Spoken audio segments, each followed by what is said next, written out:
Hey, it's Colin Meeks and Ryan Stark with another episode of the Financial Advocate podcast.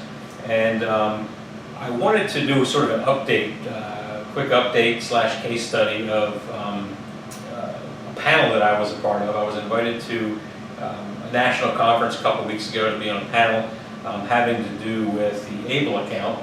And thinking that I knew everything I needed to know about ABLE accounts, being there sort of blew my mind. So I want to run through some of the things I've learned, and this is for our clients and folks that have an interest in helping a family member plan for special needs planning. So if you have a child or an adult in your family that has either a physical or a mental disability, the ABLE account is something that might be helpful to them. And people always ask us, why do you guys spend so much time on something like this? It's it's not an account where we certainly don't make any revenue on it. It's all directly done online. It's done through each state's program, and there's just not a lot in it for us, other than the fact that it's something we feel very strongly about. I mean, it's a very helpful planning tool that we're really happy about and really excited about, and we want people to know about. So whether that results in business for us or not, it's just one of those things where it's just the right thing to do. So quickly, the conference I was at was called the 529 Conference.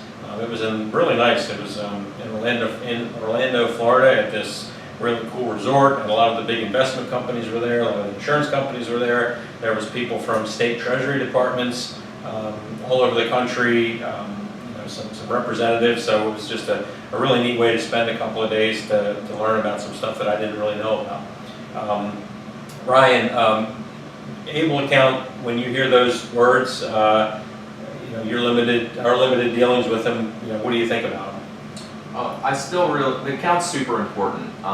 Since it ever came to fruition, when it's available in Maryland, even before it was available in Maryland, we were still adding it in the planning process because we could use other states. Now that it's here in Maryland, everybody can still sign up, go through Maryland ABLE account, and so again, we don't make any money on it, but it's still a crucial part of the planning process for some people because they can't always do a special needs trust or a pooled special needs trust or other things that we get into in the planning process depending on the goals and the amount of money. So it's a great place to start. Right, and I think it's a great step in the right direction for the disability community because it actually acknowledges the fact that, hey, there's not a lot out there that these folks can do to save money and still qualify for the government benefits that they desperately need. I mean, to qualify for government benefits, you've got to be well below the poverty line. I mean, $2,000 or less in your name, and you can't make a whole lot of money every month. So where's the incentive to go out and do anything to make your life better?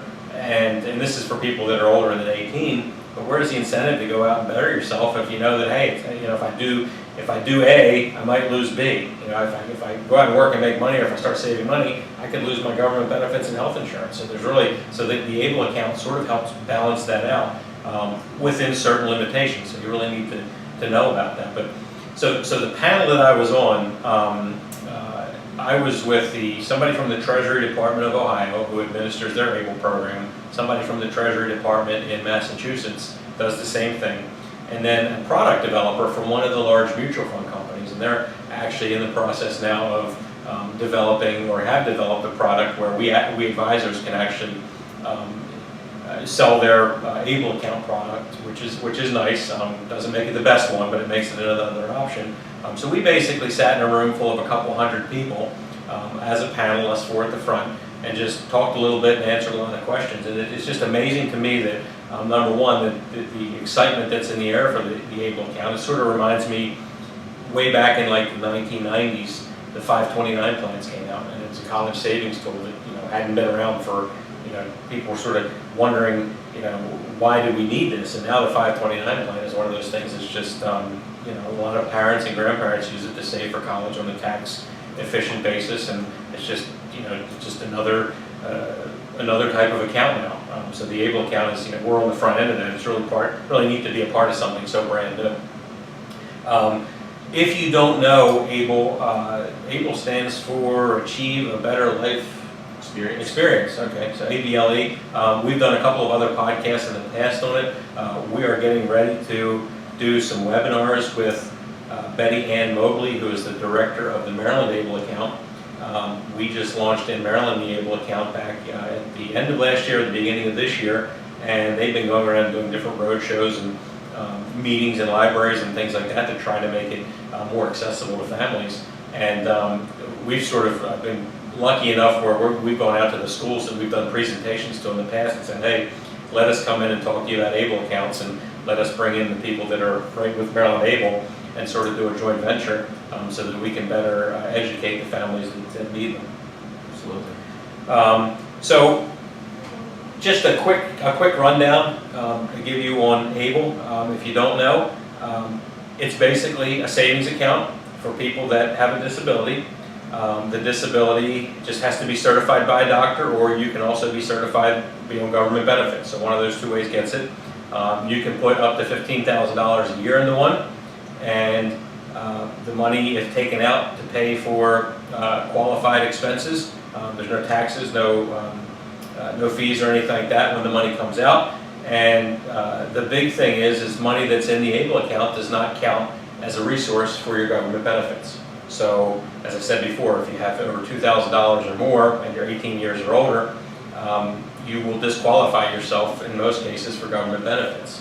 You can have up to $100,000 in an Able account and still qualify for those government benefits. And people say, well, why would I, what are the differences between an Able account and a special needs trust? There are some differences. We have a really cool spreadsheet that shows you those differences. Our answer is you can do both. Able account tends to be a little cheaper to administer. It's a little easier to set up. You don't need the lawyers and all the other parties involved. So it's something that we find that if there's a choice between the two, and somebody has limited assets and limited know-how, and they just don't want to go down the road of a trust document or a legal document, let's start with the Able account. So there's just all different kinds of cool features to it. When we were there, the Able National Resource Center has this really cool, it's called the Roadmap to Able. You can go right on their website. Let's see, what's the website? It's www.ablenrc.org. They basically go and look at all of the different states' Able accounts. You can compare them side by side. They've got a lot of great resources. They are managed by the National Disability Institute, so they very, very involved in the disability community. So that's it with the Able accounts. I mean, the conference I went to was excellent. Like I said, it's really neat to be on the front end of something when something very first hits the market. And I think that we can only expect bigger and better things from these accounts in the future. And we have a few other episodes, but it's not to say that they're all just complete repeats. We update as the Able account updates, and we keep sitting down as new things coming, such as this big conference. It's really nice to see it, coming to the forefront. I think there's a lot of people who need a lot of help. The Able account's a great place to start because most people don't have that issue where they have too much money. Right. It's an expensive lifestyle. I mean, it's really expensive. Just sending your child to the school that they need to progress could be $30,000 to $60,000 a year. So the Able account is just a great, cheap way to start saving. Right. And I tell you, just very humbling for me to be a part of a panel. Like I said, somebody from the Treasury Department of Ohio was there, and Ohio was the actual first state that rolled out an Able account a couple of years ago. Basically sitting there next to the person that was semi-responsible for that. So, it's just really cool to know that everybody's sort of working together and getting a push to have this be a part of the mainstream. So. And did they get into the law at all in terms of looking to change anything, or the pushes that the last I heard they were trying to adjust the age, right? Because you have to be diagnosed before age 26, is it? It is. Yeah. Yeah. Okay. Yeah. So the way the law is now is if your disability had to be onset before the age of 26. So if something happened to you after the age of 26, you would not be eligible for an Able account as the law is now. However, first versions of everything are not always the best. So they came out with the Able, so now they're starting to tweak it, and they're saying, okay, let's raise that disability age from 26 up to another number, something that's going to encompass more people. There's also just all kinds of other things that they're getting into with trying to make it better, and they'll get there. Like I said, it doesn't all happen overnight, but again, if you have an interest in the Able account, whether you live in Maryland, you live somewhere else, if you'd like to get in touch with us, we're more than happy to help you any way we can, or point you in the right direction to somebody that might be better suited to help you. So check out the notes to the show. We'll put some resources on there, and able accounts are a good thing, so please help us spread the word. Thanks.